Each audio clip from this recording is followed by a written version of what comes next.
the entire southeast part of the United States. Now, because it's a range-wide kind of phenomenon of this decline across a lot of different habitats, and there's a lot of factors that can lead to population dynamics, whether populations of wildlife are increasing or decreasing. There's a lot of factors like weather conditions, whether it's drought or flood. There's things like predators. There's habitat conditions, both quality and quantity. Because of this decline that's happening pretty much range-wide, there's been a lot of hypotheses out there, a lot of thoughts of what's driving the decline of turkeys. And the short answer is right now, as scientists, we really don't know exactly what the drivers are. There's been a lot of things put out there, things like reduced reproductive success, loss of nesting habitat or habitat for rearing young, reduced habitat quality or quantity. There may be some absence or loss of key things in their habitat, such as roosting sites.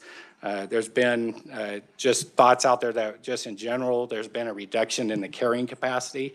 You'll hear me say that word a couple times. Carrying capacity is just the number of animals that the environment can hold at a given time.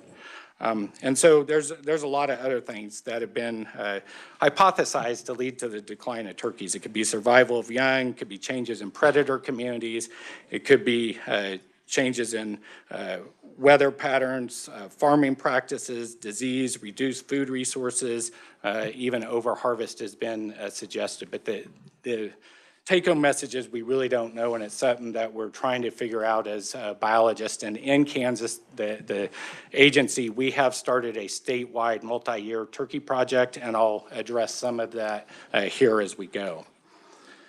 One thing I did want to point out is that it's thought that this contemporary decline from the highs and the peak in our population of turkeys may just be a short-term response and to turkeys having shot past that carrying capacity and kind of really exploded on the landscape, and then they're coming back down, and they may start to oscillate around what really is true carrying capacity, something that we're still trying to figure out. The thing is because we don't really have the data and we're trying to collect this now in our current study, is carrying capacity for turkeys really isn't known across the different habitats in Kansas. And that regardless of scale, whether it's at a regional scale, at a local scale, at a game management unit scale, or at the statewide scale. So we're trying to figure out what this really, carrying capacity really is. The precise ecological factors that limit turkey populations in Kansas also are not well understood, and that's something we're trying to address in our current statewide research project. But in response to concern of both hunters and landowners, the agency recently decreased turkey harvests due to declining populations out on the landscape. And there's been several things, again, in Kansas, just like everywhere across turkey range, have been suggested as possible drivers and mechanisms for that. So in 2024, the agency, Wildlife and Parks, we began a statewide multi-year turkey study to be comprehensive in addressing this, and we're working with a Kansas Cooperative Fish and Wildlife Research Unit at Kansas State University to conduct this study. And what we've done is we've stratified the state into 3 areas. So the eastern, the central, and the west. So we get a good picture of what's happening across the entire state, because the factors that are driving decline to turkeys, it's probably a complex answer. We're always looking, there's kind of the hope that you can find that silver bullet, so to speak, but that rarely happens when you're dealing with wildlife populations. It's usually a lot of different factors, and so we're trying to figure that out. And so we have a paired design in each of those regions. We have steady sites, our public lands, our wildlife areas, and then on private lands in the state. So we're hoping to address that. Again, some of the things that we're really looking at are things like brood survival, which is just young, survival of young, nest survival. We're looking at survival of hens. Whenever you study a wildlife population, the female component is much more important than the male component for wildlife populations in general. So we are targeting hens and trying to figure out, what are the vital rates out there on the landscape? What are their survival rates? What are their mortality rates? What are the causes of mortality? Those kind of things, because we're trying to figure out what's really driving the decline in the turkeys. And it's got biologists across the range kind of, we're trying to figure it out. And it's probably not just one answer. And so it's going to take some study, and we're trying to do our part in the agency. I will say because of the declining population, the agency halted fall wild turkey harvest in 2023. And the reason for that is because there's some data and some concern that harvest of hens in particular, which tends to be a little higher in the fall time, may be what we call additive mortality and not compensatory mortality. So I know those are big terms, but basically most hunting, the mortality is generally compensatory, which means it compensates for other sources of mortality. So in a sense, we're removing the excess individuals out there, and we're just removing individuals that may die from some other cause. But there is some data from the turkey literature that suggests that fall harvest of hens in particular may be additive, a new source of mortality. And with our declining populations, there was a lot of concern in the agency by biologists. And so we did close the fall turkey season. And I would say we don't take reducing opportunities lightly in the agency, nor is it a unilateral decision by one person. We have an internal working committee of turkeys with experts that has discussions about this. We consider a lot of factors from biological factors to human dimensions to legal factors and economic factors, and we consider all those things. But sometimes the biology just dictates and necessitates that we make that decision. And the goal really is to manage healthy populations in the current state, but also well into the future, both in terms of numbers and distributions. And so we're trying to do that. And so we take all these factors into consideration within the agency by our expert biologists.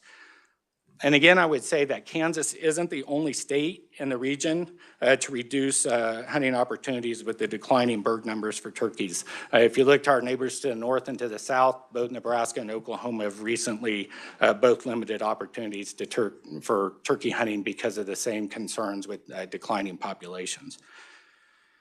The other thing I would really want to point out is that we do use what's called an adaptive harvest strategy. It's some complex models and takes a lot of data into consideration as we make these decisions. In that adaptive harvest strategy, we consider things like hunter harvest success rates. We look at the percentage of toms versus percentage of jakes in the harvest, those kind of things, and we look at those patterns over a couple years before we make an adjustment. And that adaptive harvest strategy allows us also to increase harvest if the population suggests that the numbers are such that we can actually increase opportunities for harvest. So it's not just a one-way ratchet. We can go back up when the turkey populations hopefully respond, and if we can identify those limiting factors and start to address those through our management as an agency. So, that's kind of what I had today. Hopefully that gives you kind of some background. I guess I would say, just so you have some background, there is a map in the handout you have. We do manage turkeys across 6 units in the state, going across the northwest, north central, northeast. That's units 1, 2, and 3. And then same across the southern tier of the state from west to east, it's 4, 5, and 6. So, we really take into consideration all of those factors, but when the biology dictates that we make some management recommendations, we make those recommendations. So, thank you. Thank you very much. Questions from the committee? Representative Long. Thank you, Madam Chair, and thank you, Doctor, for being here today. Can you enlighten us about your views of if today's strains of bird flu have had much impact on our turkey population? Yeah, that's a very good question. We are looking into that. Part of the study is we are doing disease sampling. I'm not aware that we've had HPAI, which is a fancy term for avian influenza, in turkeys. It would not surprise me with them being a flocking species that at some point we would get avian influenza, but right now that's more of a concern for our waterfowl, particularly geese. That doesn't mean that we don't have it in turkeys, but I would have to talk to our disease ecologist and get back to you to know for sure on that. Any other questions? Representative Roth. I would just like to say I'm kind of glad you shut down the turkey hunting season because in area where I'm from, there used to be thousands of turkeys, and I'm not exaggerating, thousands. And the last 2 years, turkeys were a rare sighting, and that's along the Arkansas River and that basin east and west. And so there was concern from, and I'm a hunter's education instructor, 20-some years, outdoorsman, always outdoors. My family's outdoors. We're always hunting and fishing and everything. We've watched the wildlife here in Kansas, and so I was glad to hear you say that you weren't for sure what was causing the decline because, there's nothing a dumb country boy could figure out either, other than there's not as many people hunting coyotes or trapping bobcats or foxes, or, there's a big decline in those numbers. And there is a decline in hunters in general in Kansas, resident hunters. And so, but actually, last Saturday, I was over by Slate Creek, and you probably know where that's at, and took a picture of probably about 200 turkeys in a flock of turkeys. And you just don't know how satisfying that was to see that. I mean, it was wonderful. And so I think like with mule deer and with turkeys, I think we need to use some caution in what we're doing so we can rebuild the flocks of those turkeys. And so thanks for what you're doing. Appreciate the comments. Yeah, in our ideal world, our turkey populations start rebounding and we can figure out what these limiting factors are. But like I said, unfortunately, it's not usually just one thing that we can point to and be like, that's a lever we can pull. It's unfortunately a lot of complexities out there. Other questions, Representative Roth? And I just say, due to the complexity of the landscape, there's not a one size fits all for turkeys or any wildlife, because you can go east out by Medicine Lodge and that's a completely different landscape, or you go to northwest Kansas and it's really different than it is down here. So I'm glad to see that you've got the different regions and you've divided it into 3 sections and you're looking at it by section instead of a one pill will fix everything. Thank you. Other questions? Representative Rogers. Thank you. Thanks for your presentation, guys. Oh boy, we have turkeys in the creek come up, eat the flowers, eat the food, hit the cars. They're not trained, to only go when they're, they party all the time. Crazy. Maybe they find other wild turkey, I don't know. But yes, I represent a portion of Kansas that I received many a phone call when that season was halted, gnashing of teeth and threats, but we got through it. And at the time, Brett Lovelace explained, and exactly the way you did. It was an effort for everyone. It wasn't one person's call, and that's fine. I do want to talk about deer, and it's not an easy discussion because you have outfitters, you have those with the trophy bucks. We want to have people come in, but we're seeing, quite honestly, a lot of discussion of, who owns what land and what's happening. And we have situations where in the Ag Committee, we had a discussion on grasslands and some of the, woodies that are coming in and taking over some of that, and some areas that want to grow habitat. And so I say all that to also say, I live 4 miles north of the Kerwin National Wildlife Refuge. And we have our share of deer accidents, as many do. My concern is, it seems like and again, I'm not opposed to, big game hunters and outfitters, offering a great opportunity. We'd love to have those folks here, but we still have a lot of deer out there. And my concern is we focus so much on the big trophy bucks that, those does are out hitting vehicles, and, promulgating the population. And it just seems like, what are we doing? Is there anything that you can do at Wildlife and Parks to encourage, I know you're not in the policy business, but we've also got Hungry Kansans. And it seems like that program has its peaks and valleys and everywhere else. So I guess it's a very broad question to say, how are we going to move forward with deer in Kansas? That may be too broad. I don't know. Let me turn this over to our deer biologist and our big game biologist, Levi. I guess what I would say is what I just repeated, or what I said earlier. Obviously, females out there in wildlife are the most important segment of the population, and it's a challenge to get people to, for the most part, to harvest does. And that is a challenge that we face, but I'll turn it over to Levi to segue to the deer, unless there's more. Okay, we'll do that, but I have a few questions and comments about the turkeys. So in 1991, my husband and I were managing a ranch over west of Holton in Jackson County. And Wildlife and Parks came out with several giant boxes of turkeys, and we turned them loose on the Limestone Ranch. And they multiply like rabbits. You know, but it was like a 3,000 acre ranch, and we took them to the most desolate part so they could, you know, have their alone time and get situated and stuff. So the ranch was a part of turkey reintroduction into Northeast Kansas. And I have pictures of that. The kids were little, and it was exciting to see the birds come out of the box, and away they went.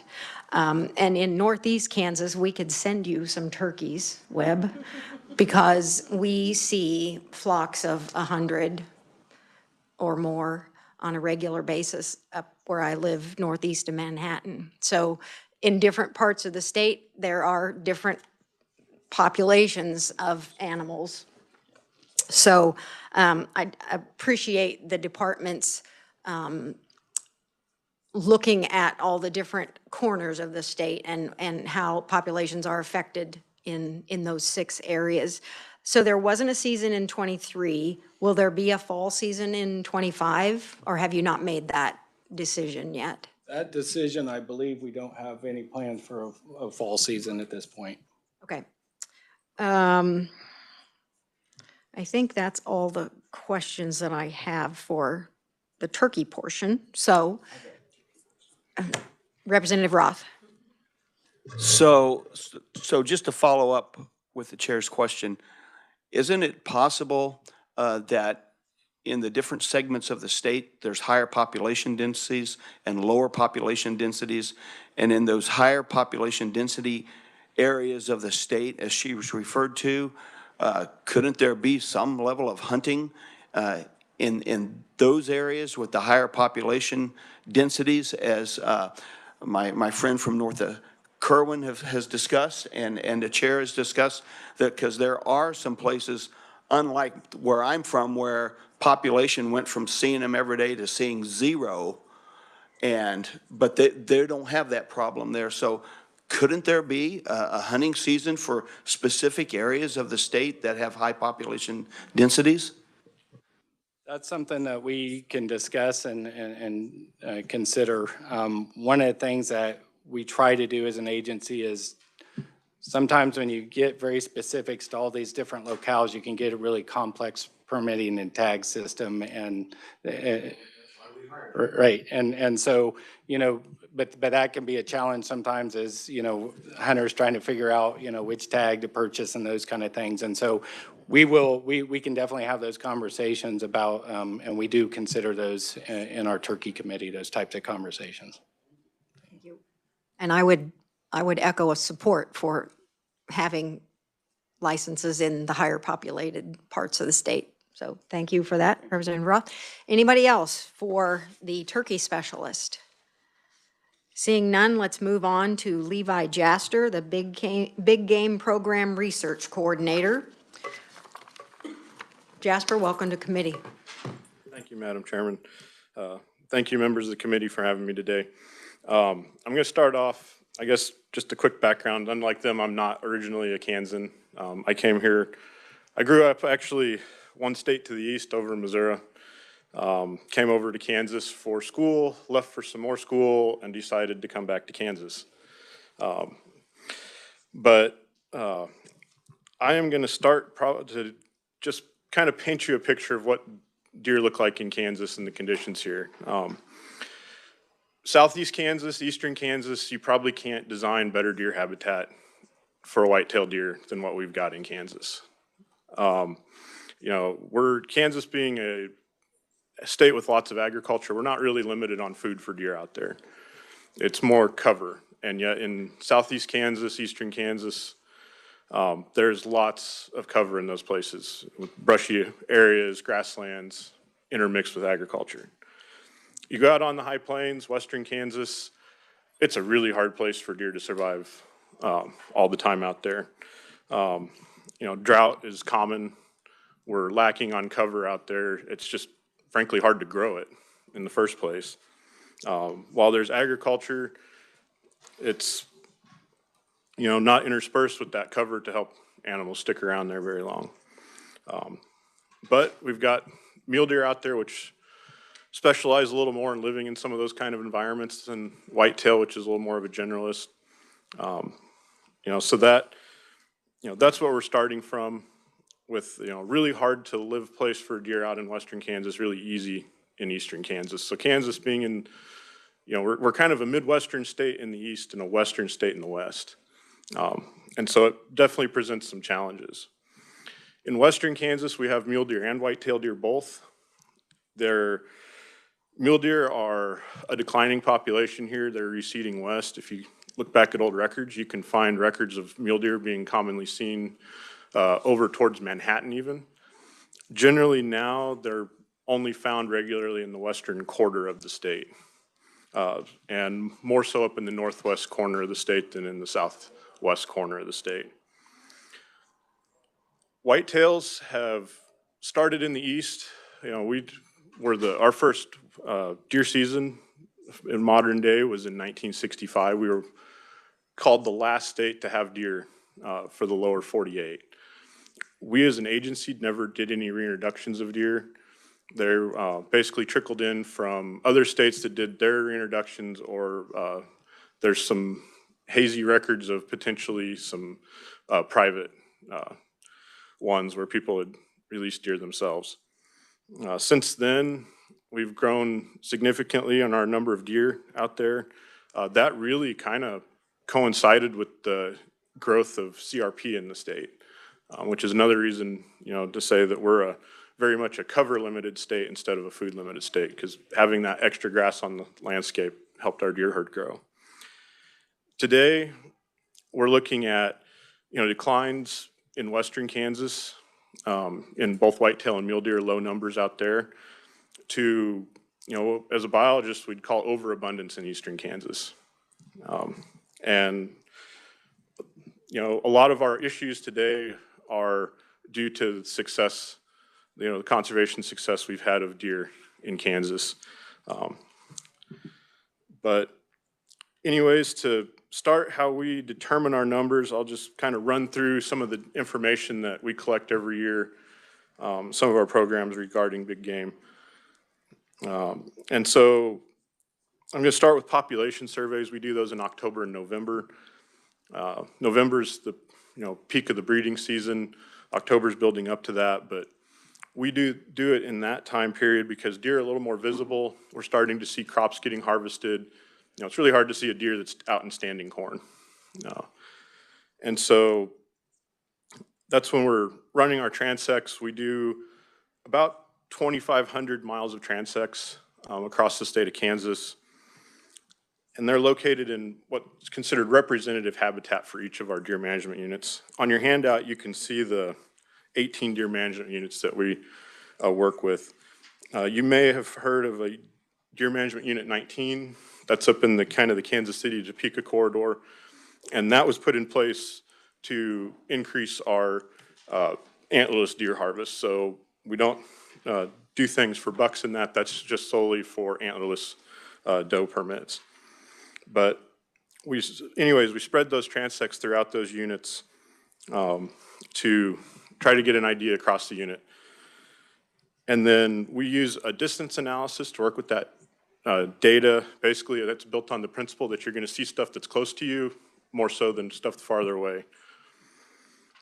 There are other options we could use, and we do use such as surveys from aircraft for pronghorn and elk, but those are in a lot smaller parts of the state than deer being across the state, and aircraft surveys are some of the more dangerous surveys to do, especially in a state that has so few flying days. You're going to put a small aircraft in the air about 1,000 feet off the ground. You're not going to do that in most of the Kansas wind here and make it through all the time. So the other thing with our transect surveys is they're a lot cheaper than aircraft. When you're looking at, $200 to $300 or more an hour for flight time, that adds up really quickly when you're trying to cover a whole state. And so with that, we also don't just collect information on how many deer are out there. We're collecting information on the, whether it's bucks, does, so sex information, age ratios, as far as, yearling bucks versus adult bucks, and also the number of fawns that we're seeing. And it's good to do the surveys for fawns in October and November because a lot of that summer early mortality from predation when they're a new fawn just on the landscape is over with. And what fawns are out there have a lot higher odds of making it through the year. So we get a better count of what we're actually going to have coming forward. And so that's how we get our abundance estimates, what number of deer, that kind of thing. We also want to measure our harvest and know how many deer are being taken. We do that through a postseason survey. So instead of something like some states have where it's a mandatory reporting where you're forced to report, we send hunters a survey. It's not a mandatory report. I send out about a little over 43,000 surveys to hunters, and I get about 10 to 15,000 back. But in that sense, it's nice because I'd rather them want to send me the information voluntarily than have to tell them they have to send it. There's advantages and disadvantages to both. And so that survey is usually done right around now because our last day of deer hunting in Kansas is the 31st of January. So we can then get our, how many permits were bought, who bought them, and then pull the sample that we need to send everything to people. And then we can also, with those postseason surveys, get a lot of other information besides just what hunters killed. We can, how many days did they hunt is included, what weapons did they use. We also collect human dimensions information. This year's survey is going to include some information on the economics of hunting deer, how much they spent for different categories of things, just to try to get kind of a baseline of, what does that look like in Kansas? What's our value to this? But we've also asked other questions such as, what are hunters' opinions of our deer seasons? Or what's the value of having certain practices like allowing tracking dogs for hunters to recover deer? How much are those used?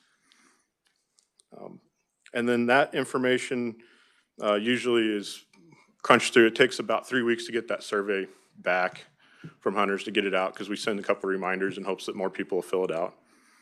That's also when we do some open-ended, just what's your opinion? What do you have to comment on? And generally we collect about 3,500 to about 5,000 comments a year through that survey. Some are pretty benign, just I had a good time, I love coming to Kansas. Other ones I can't repeat here. But it's good to see kind of get the idea of what people are feeling that way. Those are really our two biggest things, but we also do collect information on deer crash data. I get that from Kansas Department of Transportation. Since we have the requirement that crashes over a certain dollar value have to be reported. And I'm actually currently working with KDOT to get a little more accurate data than just the number of accidents per county. We're trying to get more closer to what roads they're happening on too. Because many of our counties are divided by boundaries of our management units because we use highways because it's a nice physical factor right on the surface of the land. You can know that, that highway is the boundary, it's right there. Versus, a county boundary is imaginary if you're not at a sign. We also look at, disease. We have both hemorrhagic disease or blue tongue and chronic wasting disease in Kansas. We do other human dimensions work. We do a landowner deer survey, so we send surveys out to our landowner folks. They are limited to agricultural landowners too. We're not sending these necessarily to recreational landowners. We want to know who, as far as if you're trying to produce a commodity crop or run a ranch, what are your opinions about deer? You're the ones most affected by deer in that sense that, you know, if it's a recreational landowner, mostly we know they're going to have a positive opinion of deer. But our farmers and ranchers are the ones we need to get that information from. We also do keep track of our crop damage permits that are issued for population control in those areas too. And also factor in a lot of the, you know, what previous permits were bought, how much demand is there. So that is a lot of the data that we work into, like our permit quotas, and then also that all directly applies to our regulatory process too. That influences that. So when we're looking at putting more doe permits in a unit, we're going to look at that and go, okay, crop damage is up, accidents are up, we're seeing population increase. It's time to look into that. Some of our, you know, with that, we do have some certain issues that come around as far as deer management. You know, we don't necessarily as an agency control access, nor do I say we should across the state, but, you know, we got to work with landowners that if they're having a deer problem, like, you know, you've got to get hunters out there, and I can't say you have to let hunters out there. That's up to you as the landowner to do. We are trying to work through some other issues or ways to, you know, give folks an incentive to allow access. They could enter into our walk-in hunting program and get a payment to let people out there. And we're investigating and working on some new methods for like folks that are closer to urban areas with our iWeHaul, where it's a little more limited because I know there's concerns that you could just be overrun by people. So we're working on that. And that's, we'll continue to do work on that. You know, there's a lot of balancing. You talked about, you know, whether we should be focusing on trophy deer versus overall population. And I think it's, you know, we've got to balance it because we want to maintain that status as a destination state to come hunt deer. You know, there's a lot of benefits to having that. But the more we focus on that, we sometimes develop other issues. Talking to landowners in southeast Kansas, some of them are ready, even though deer populations have been increasing, are ready to say, you know, can we close the gates on some of this and have fewer, because they come in lease land, they shoot one buck and they go home. And they're not helping me, and I don't own enough ground, or I don't own the place that the deer stay all the time to actually have a real impact in my area. So, and then they also struggle with land ownership down there. A lot of landowners, like, I don't even know who my neighbors are because the properties next to me turn over so fast anymore. I can't even build relationships. And so that's an opportunity where we start with our deer control permits with those folks, but then we've made other changes like increasing antlerless harvest.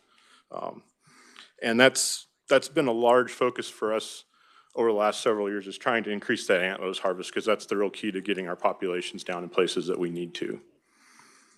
But it is difficult because people aren't paying to come to Kansas to shoot a doe. So, and you know, another one that we're struggling with too is since the pandemic stuff, there was quite a few processors that used to do deer, and now today don't anymore. They've found that, you know, they've got plenty of livestock to do. It's almost a loss to them in some cases to do deer. A lot of them say that they started it because it was just a benefit to their livestock customers anyways. So trying to find processors, that's a complaint from our hunters too. It's like, I can't process a deer myself, I don't have time, but I can't take it anywhere, so why would I shoot one? So there's a lot of balancing with our deer population, and it's always a changing target too. You know, every year brings different challenges. You know, we would probably have higher deer numbers in western Kansas if we could get rain strung together for 4, 5, 6 years in a row. You know, right now where we get one good year of rain, we see a little bump in populations, and then that goes away because we're back to drought for 3, 4 years. And it takes, you know, ideally our non-residents, even Kansas residents, when they target a buck, you know, they're wanting to see that animal 4, 5, 6 years old. That's the ideal time for those. It takes a while to grow those when the average age of a buck is less than 3 years old out there. And so trying to string all that together can be difficult there, versus you turn around to eastern Kansas, it's how do we get that population down? and trying to address some of those concerns that we have there and with landowners. And I've visited with folks all over the state on some of those and toured some farms and stuff to see that. And it's, you know, everybody's trying to do what they can, and we don't know what we don't know until we learn we don't know it. But you know, those are major things. I do want to just quickly mention that our deer control permit program is pretty easy to get into. We just, you know, folks just need to contact their district biologist, or you can call the Emporia office, and I can direct you to or some of our staff will be able to direct you to the district biologist if you don't know who that is or can't find that number. Any of our office should be able to help you that way. They would come out, do a site visit, go ahead and, you know, observe. We want to make sure it's actually deer damage. We've had a few cases where it's something else that's causing the problem. That way, you know, hopefully the landowner can then address that if it's another problem. We've had a few, like, small patches of corn. The raccoons just are terrible in places. So, you know, but if it's deer damage, we start the process of, we get a permit, they fill out the application, we get them the tags and stuff, and then they can take care of it. I have a quick question, just for clarification. Is that the nuisance licenses that people refer to? Probably. And you called it what? It's our big game control permits. Okay. So they are very much a Band-Aid approach. There's got to be some other changes. You know, we want to see people get a lot of hunting in place with those two, because it's really hard to do enough with just the big game control permits. But they are a good tool for those localized things, and they're effective. We only issue them outside of the deer season, unless there's another mitigating factor why we wouldn't. But the idea is that they're available when the damage is occurring. So when the animals are there, you can get the permit to go out and deal with it. And there's a lot of, you know, there's a lot of advantages to, it's not hunting. They're not hunting permits, they're control permits. So you can use a lot of methods that you wouldn't be allowed to otherwise. And then you can have a couple of agents help you.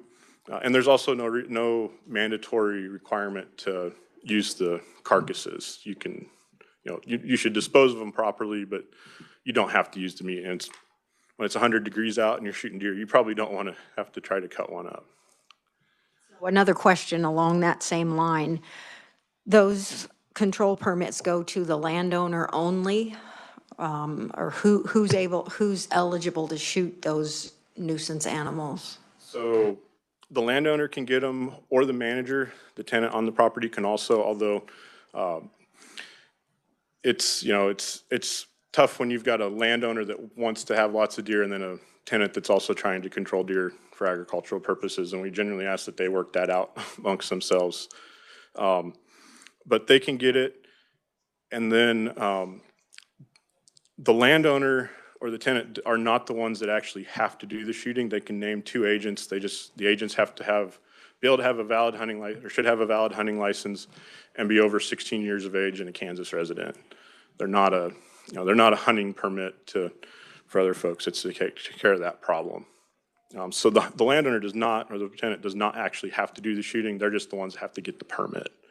So, and then we want, at the end of the period, they're usually issued for 45 days long, although we will do extensions. And generally, we issue 5 to 10 tags initially, and as those are filled, we'll issue more to the landowner. In some cases, we'll issue some more if it's a chronic, you know, they've had it a couple years. We'll start them off with more tags if they're actually using them. And then we ask that they return that information, how many deer they killed off of that, because that's pretty useful information to me to factor in on antlerless tag availability and other permit quotas. Representative Roth, did you have a question about this particular Yeah, nuisance? specifically Okay. what you've been Okay, talking go ahead. about there. I just got on the or Kansas Department of Wildlife and Parks website, and for nuisance permit, it does require that the landowner require public hunting on their ground. It's like almost the next to the last bullet. And then secondly, I got confused on what you said on nuisance permits, that they are not available during regular hunting seasons, because that's when soybeans are growing and I need harvest. That's when corn's growing and needs harvest and is being eaten down to the ground. And so I'm confused. So, and then you followed up and said, if there's damage being done, you'll issue them. So can you get those during hunting season? So you can generally, that's more restricted to places that hunting's not allowed in some cases. And it's also a reason why we might, in some places, not issue a damage permit. That tends to be more urban areas where it's, and it, but it's a possibility, but generally we want, it's open season, get people out there to harvest deer, because generally putting more people out there is going to do better than the landowner having to, they probably don't have time in many cases. And the other side of that too is more people, you've got more human activity, and that almost does as much good a lot of times as even shooting deer at that point. And I'll clarify on the requirement to allow public, it's not necessarily public hunting, but there has to be hunting, specifically rifle firearm season hunting. There's not actually a requirement to have archers or anybody out there. But the landowner or tenant does have to have hunting, has to be trying to address the problem that way before we'll issue it. We even turned down the Shawnee Mission Park on a control permit because they didn't have a deer hunt on their property. But they had a problem, and they've now instituted a management hunt and don't need a control permit. So. Another question? Okay, so they must use firearms, correct? There has to be hunting during the firearm season, according to that's actually in statute. So it does not necessarily say how much, although more would definitely be preferable. Okay, now I'm confused, because you said earlier it's only done, the big game control permit is only done outside of deer season. If you're using the permit during the season, then it should be, generally firearms a much better tool. If you have a nuisance permit during the deer season, it should be firearms. If you have a nuisance permit during the deer season, it'd be whatever weapons are on the permit, generally firearms. If most of those are going to be outside. During the season, it's going to be hunters with hunting permits more often, and that the requirement is reducing it through firearms hunting. Okay, and then so the public is allowed to come in then on those? I mean, as a private landowner, and if I have 50 does eaten in the part of my corn, I don't want anybody else there taking care of that. No, not on the damage control permits. Okay. And not during hunting season either. That's still up to the landowner. There's no public hunting requirement. There's just got to be hunting going on already. Madam Chair, I was just going to recommend that we'd be more than happy to send this committee all of our guidelines on the big game control permits. I know it's a lot to take in and a lot to write down, so we'd be more than happy to share that information. That would be wonderful. You can send it to the CA, my CA, Layla Evans. So please continue. That pretty well wraps up, I mean, for what I had to cover here. I would take questions. I have a couple questions for you. One comment and a question. So it was brought to my attention that last year in this committee, it was moved to change the rifle season, and it passed out of this committee, and the Wildlife and Parks budget went to appropriations, and it was actually the House Committee on Appropriations that removed that language. So that's why the rifle season did not change. So, and then with regard to deer crashes and the KDOT reports, is the sex of the animal that was involved in the crash, is that recorded so we know if it's mostly does or mostly, bucks that have one thing on their mind during mating, during the rut? I don't know what the detail level of their data actually is on some of that. Before, we had just always gotten the number of crashes per county, and then also having that broken down by property damage, injury or fatalities too. But that's part of what I'm working with KDOT right now to partner up on that and get more of their information and see. I don't know for sure if that's in there. It might be difficult to ascertain in a lot of cases because, with some of that, the deer's not right there and nobody's that concerned about it other than they hit a deer.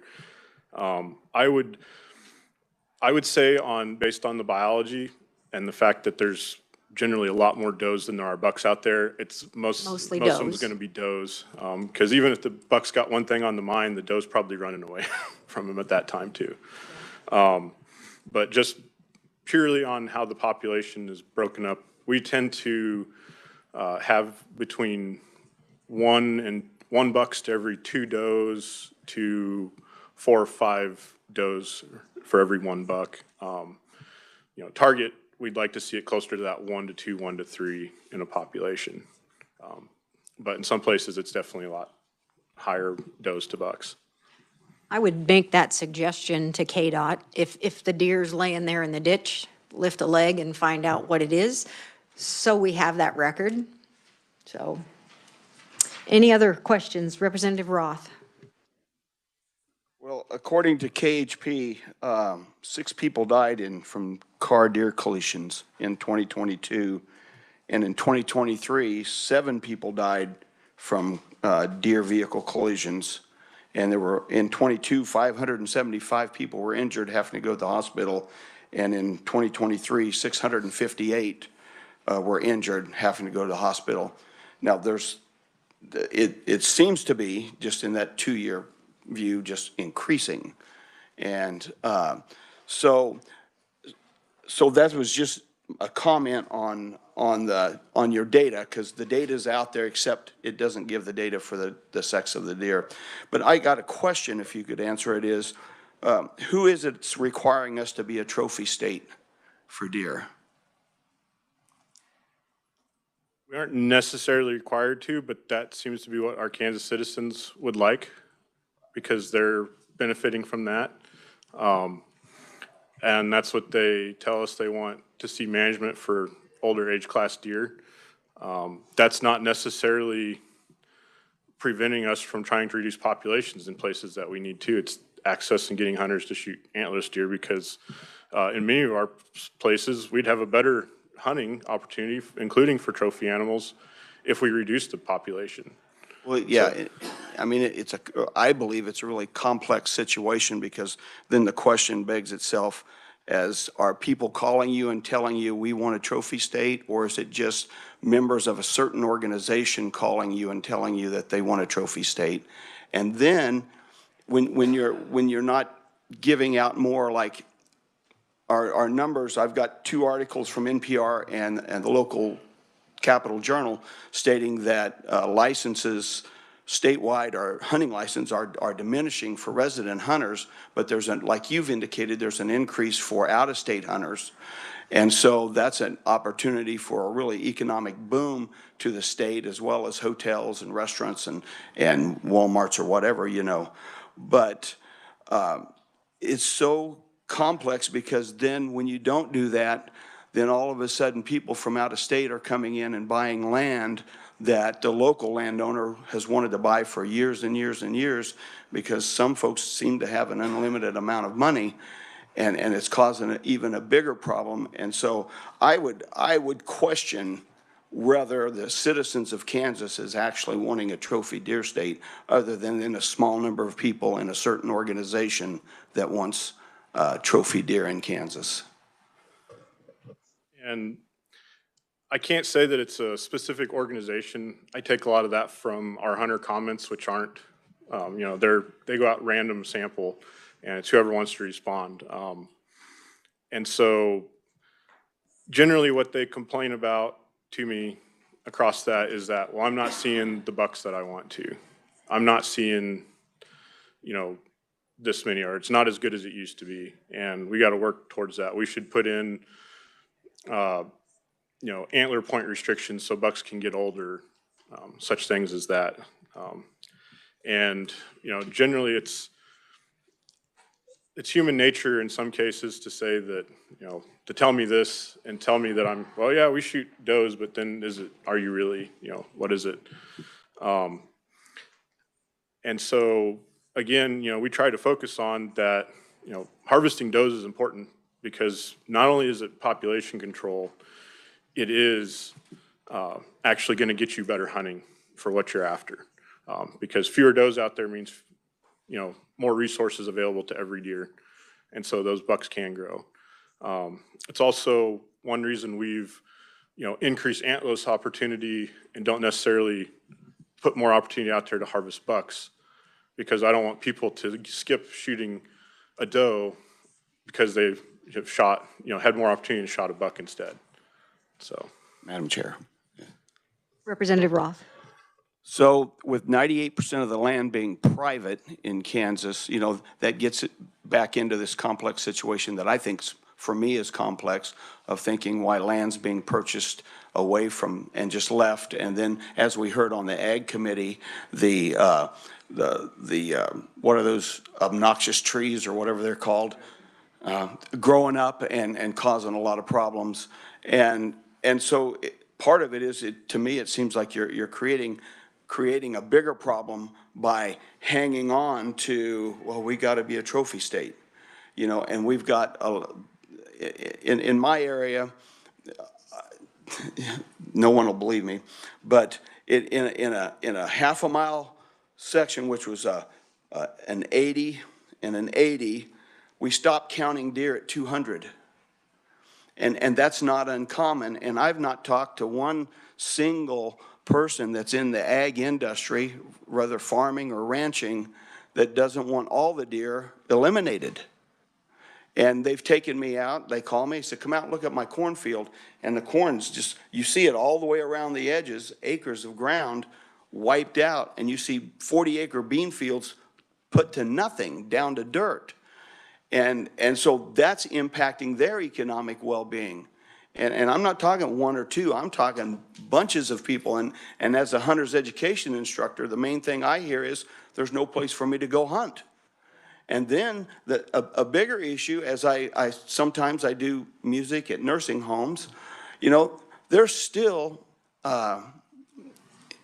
humans that would like to go out and hunt, but they have no place to hunt.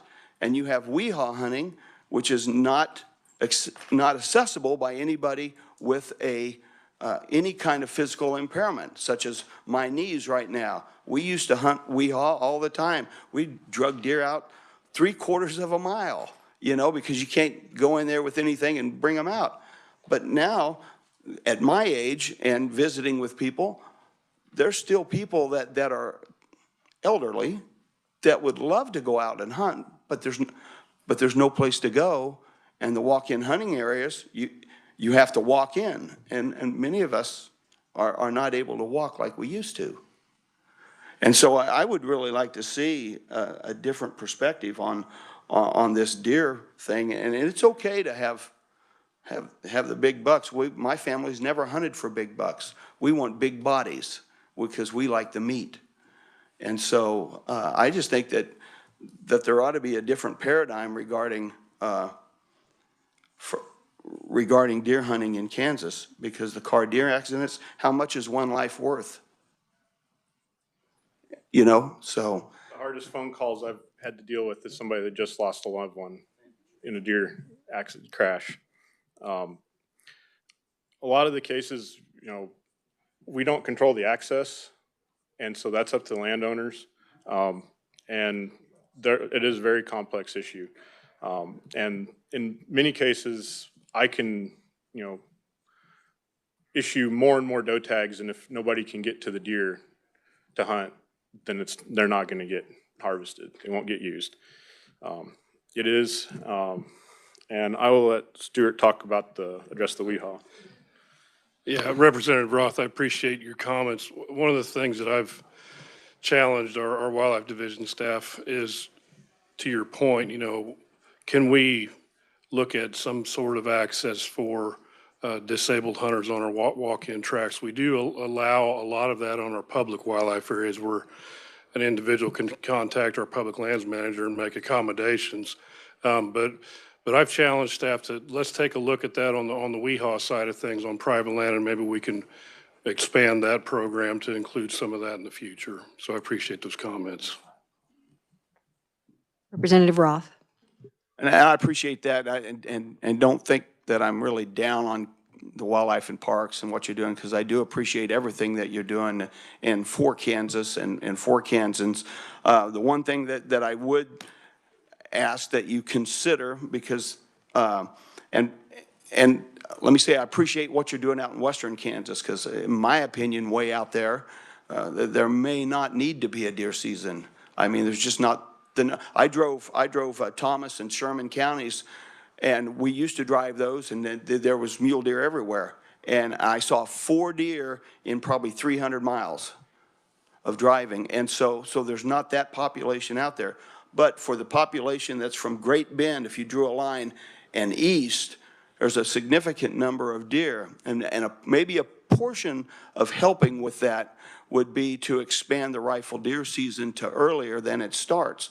And especially, the one thing as a hunter's education instructor is that I hear, well, we want to hunt with our family, and my kids are in school during hunting season, so they only get to hunt, if they rifle hunt, they only get to hunt 2 Saturdays. And then if they go to church, then they got 2 Saturdays and 2 Sunday afternoons to hunt. And that's not fair to them that want to hunt. And so if you started it earlier, before Thanksgiving, we're not going to hurt 700,000 deer plus in Kansas, you know, by moving that. And it may help some of this issues, because a lot of your younger hunters will go out and harvest an antlerless deer for their first deer. So I would just wish that you would, and of course this issue's been going on since about 1998, and there's been nothing done. So today maybe you would consider, you know, expanding that rifle deer season, starting it before Thanksgiving, and then giving the opportunity for families to hunt because they're home over Thanksgiving together, and giving more people, more Kansans, a wider berth for rifle deer season. Thank you. Thank you, Chairman. Yeah, and Representative Roth, I appreciate those comments too. And I will say this with confidence, you know, our deer committee, which has been in place for a long time now, they're tasked with those kind of conversations and taking a look at all those things, the current seasons, the structure. Are we, you know, managing the herd based on the recommendations that we're hearing from our public and our experts on the committee too. So I appreciate the comments. We're always willing to have those conversations. And I will say too, in my position, I get to travel the state and see varying diverse habitats that this state offers, and that makes us unique.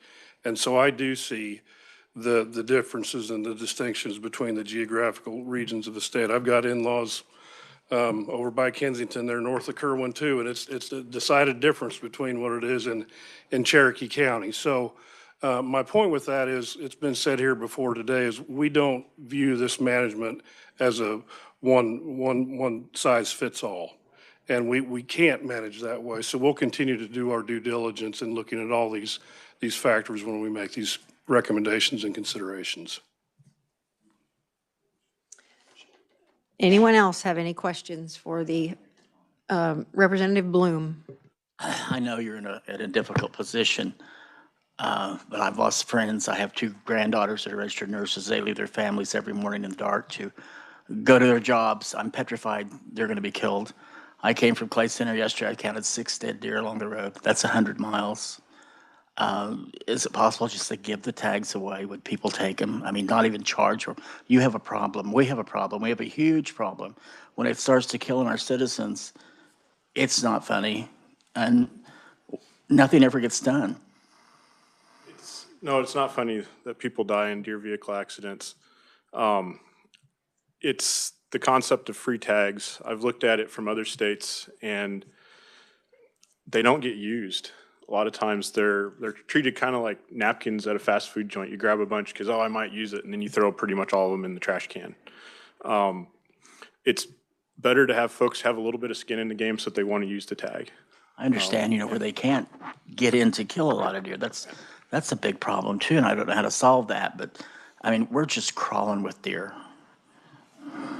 Certainly, parts of the state have major issues. I mean, you go around now, like this time of year, deer in winter herds, so you're going to see some massive numbers, but those aren't necessarily what's just in that location. And those are deer that have come from areas around there, but then they spread out. And in many places, we're still, we are overabundant on deer in places. And it is that access is our biggest hangup on how to get people out to it. And that's one of the things that we've done to maintain is that we only allow people to harvest 1 buck in Kansas.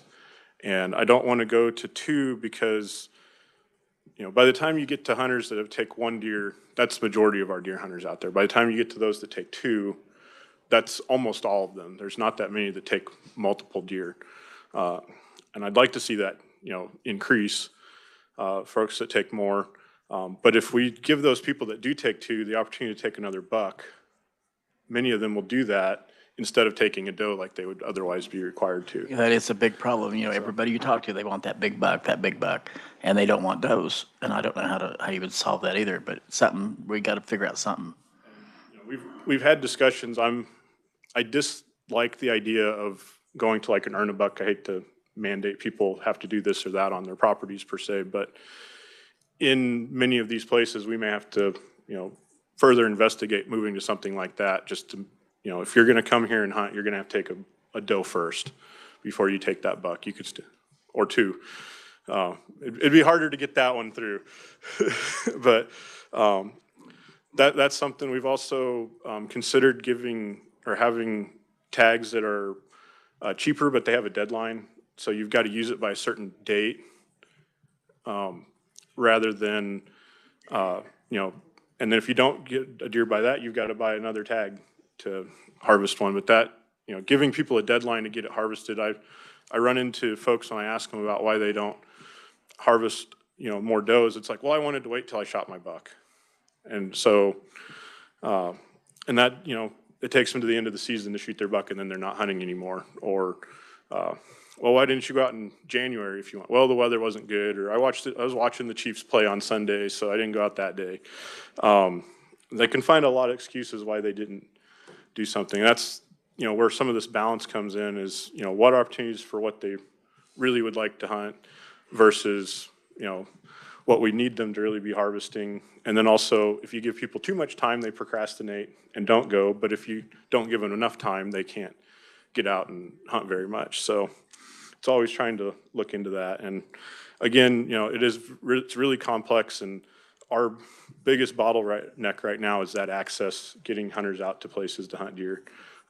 It's interesting conversations you have, because I've got landowners that, they'll let anybody out there to hunt that wants to hunt, provided they'll shoot a doe. And then I've had one gentleman that was telling me about having, $70,000, $80,000 in crop damage in a field. And then I asked him about his deer hunting and what he does. Oh, I've got 2 guys that pay me, $3,500 a piece. And it's like, well, what do they harvest? Oh, they come and shoot their 2 bucks and go home. It's like, you're not requiring them to take does on your property.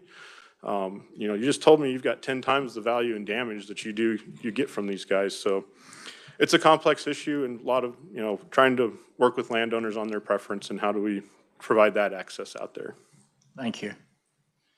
Yeah, I was just going to wrap that up in a nutshell, that those are the kind of detailed specifics that the Deer Committee and the agency does look at on an annual basis. I don't know, how many times does the committee meet? 2 regularly. Okay, so, yep, thank you. Representative Rogers, I think you had a question, and then, No, I'll be very quick. I just want to make the record know that I am not advocating for no deer season in western Kansas. So, well, it's all in the eye of the beholder, and I appreciate Representative Bloom's comments. It is a challenge, but so it's much like we try to control drunk drivers. This is a huge decision that doesn't really have an answer, because you have, in this small committee, you have different ideas on how to control the deers or what we need to do about that. the past chairman of this committee. That's why a lot of those bills were not in agriculture and natural resources. They were in the budget committee. But anyway, I should make sure on the record that I am not advocating for no deers, for wide open. Representative? Thank you. I apologize. I had some guests here in the building I needed to spend some time with. So you may have talked about this, but when I joined this committee in about 2006, anybody around here in 2006, were you in your jobs at that time? Not my current one, but with the agency. We had food for the poor with the deer. And I haven't heard about that in a long time. And we are, go ahead and stand. We are working with farm to food programs all over the state. We're trying to get food out to the poor. And protein is the #1 thing that we're having trouble with.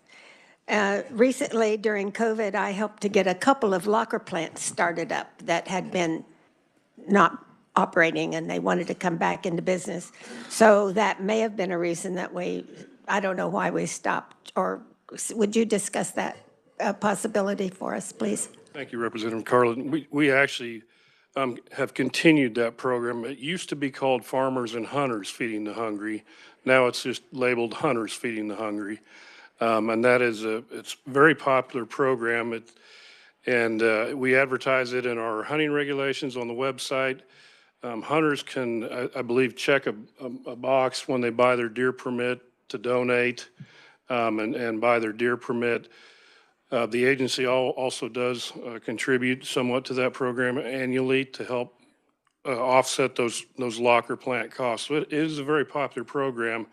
We also contribute some meat through the agency through our elk cull program at Maxwell, and we've stocked a lot of food pantries and soup kitchens with the help of Hunters Feeding the Hungry. So it is a very successful program that has been in place. It's just changed names over the years. Would you tell me just a little bit more about how it works? Because I don't remember the details, but if I go out and shoot a deer and I don't want to eat it, Right. what can I do to help on that? How So does that work? unfortunately, the number of participating lockers has declined since that program started. And I can provide this committee with the list of participating lockers. It has dwindled, like, during the COVID when a lot of them shut down. We're dealing with the same issues. So a hunter harvests a deer. Usually they decide up front beforehand that they want to donate it. So they'll try to get with us or find the list of participating lockers, and then they'll harvest a deer, tag it, and take it to that locker. And then it's the Hunters Feeding the Hungry program that will go and then pay for the processing, pick up the meat, and then distribute it throughout the state. And we help facilitate that distribution in some parts of the state too. How many deer do you think you might do in a year? I mean, I just wonder how big a program that is now. I don't have those numbers, but Tony DeRossa is the chair of the Hunters Feeding the Hungry program up here in the Topeka area, and we talk to Tony a lot, so I can get like an annual report maybe for this committee. Well, I'm glad to know it's still working, and if joining up with Farm to Food Council might be of help, and I don't know the money to pay the locker, but I do think there's some new locker plants that maybe are not joining up right now that could. And I'm just getting a beef from my grandson in western Kansas, so I'm thinking along those lines. But One of the things I just will comment real quick, what's an interesting new technology, new era that we're going into, and I see it on the bison side of things, is mobile harvesting units now that are becoming more widely used across the nation. It kind of started with the bison industry, going to reservations and harvesting bison, private ranches, but I'm seeing a need, and for me, that's something, if somebody's got entrepreneurial ideas, it might be a good investment. I'd like to see more of those mobile harvesting units here in the state of Kansas for a variety of reasons.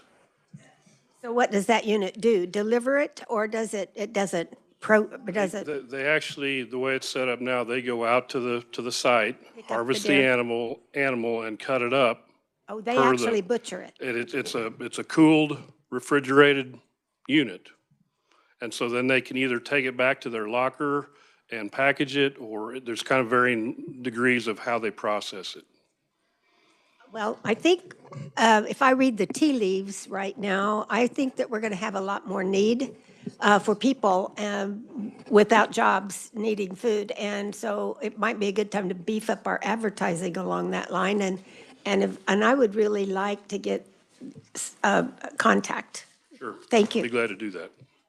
If you could send the committee the specifics of that program, Absolutely. you know, does the deer, you know, all the qualifications, if a hunter wants to donate, and then what lockers participate, and then how the expenses are paid, and then where the food is actually delivered to, that would be great. Representative Roth. According to that line, we have Hunters Feeding the Hungry in my town, and they raise money throughout the year to pay for the processing of the deer. And they take it out to the processor, and they have just a finite amount of money for that. And our processor actually, we used to have a couple, but now we just have one. But they always work with us and work with Feeding the Hungry, and the food goes. The processed meat goes to the local food pantry, which is then given to the people that come to the food pantry that actually need food. And so just off of that, I want to say I'm not against hunting deer in western Kansas either. But there needs to be, you know, if there's not enough numbers out there, you know, we need to do something. But back to this. There's a great need for this, but they run out of money because they do fundraisers and chili feeds and stuff that we do, and I need to talk to them about, since I'm an auctioneer, we could do a fundraiser, you know, auction, you know, for that, and maybe get some licenses or something like that to do that. But anyway, that's the way that process works, you know, and unfortunately, I'm just talking about where I live. If you take a deer out there to be processed and to be given to Feed the Hungry, if they're out of money, it doesn't go. I mean, it doesn't go anywhere. And then you have a problem with processors that people bring the deer out and never come back. And there's always people that the processor knows that needs food, so they're generally giving that, or, you know, giving the food away. So it's a really great program, and I agree with you so much that we need to market that more. But we could market it to the ends of the earth if there's not enough money to pay the processor, because they're already giving us a reduced rate on the processing fees, which is $100 and some a deer, just for a normal deer right now. And so, but they give us a reduced rate so we can do more. But that's the way I know that it works, and it's a good program. So. Any other comments, questions from the committee? Levi, go ahead. To the topic we were just on. I have just been investigating what other states are doing, trying to get their programs going too, to find ways to hopefully help our Hunters Feeding Hungry program kind of revitalize too, in that sense. And so there's some interesting options out there that we'll be talking about, well, what we might make feasible for here. And, you know, a big bottleneck is those processors. How do we, you know, where do we get enough of them? And then how do we have them doing it without having to do it for free? Because they need to earn a living too. So.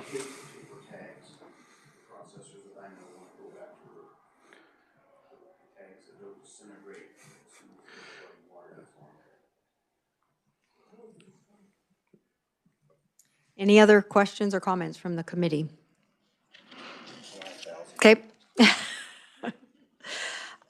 Who's the Tony that is the deer committee chair, or what is he? He does the annual report. What's his last name? Tony DeRossett is with Hunters Feeding the Hungry. He doesn't work for the department, so I can get with him to get some annual statistics and data. What is his last name?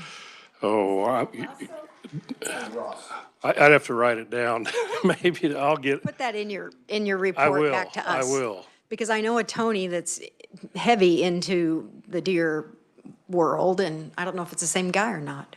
So we'll see. Yep, I'll have his information Okay, in there. thank you. Any other comments, questions from Wildlife and Parks or the committee? Seeing none, I would like to thank everybody that came today. I appreciate Wildlife and Parks and your factual presentations, and I appreciate the committee's sincere interest, and I think it was a wonderful, healthy, potentially very fruitful conversation in regard to the deer population and also the turkey world. So thank you, everyone. We are adjourned. Yes. Quick announcement about tomorrow that I wrote down on a paper, 3 papers back. Tomorrow, the Ag Budget Committee will meet in joint session with the Higher Education Budget Committee in 281 North. And President Linton from Kansas State University will be speaking on the diagnostic lab potential. So tomorrow, 281 North.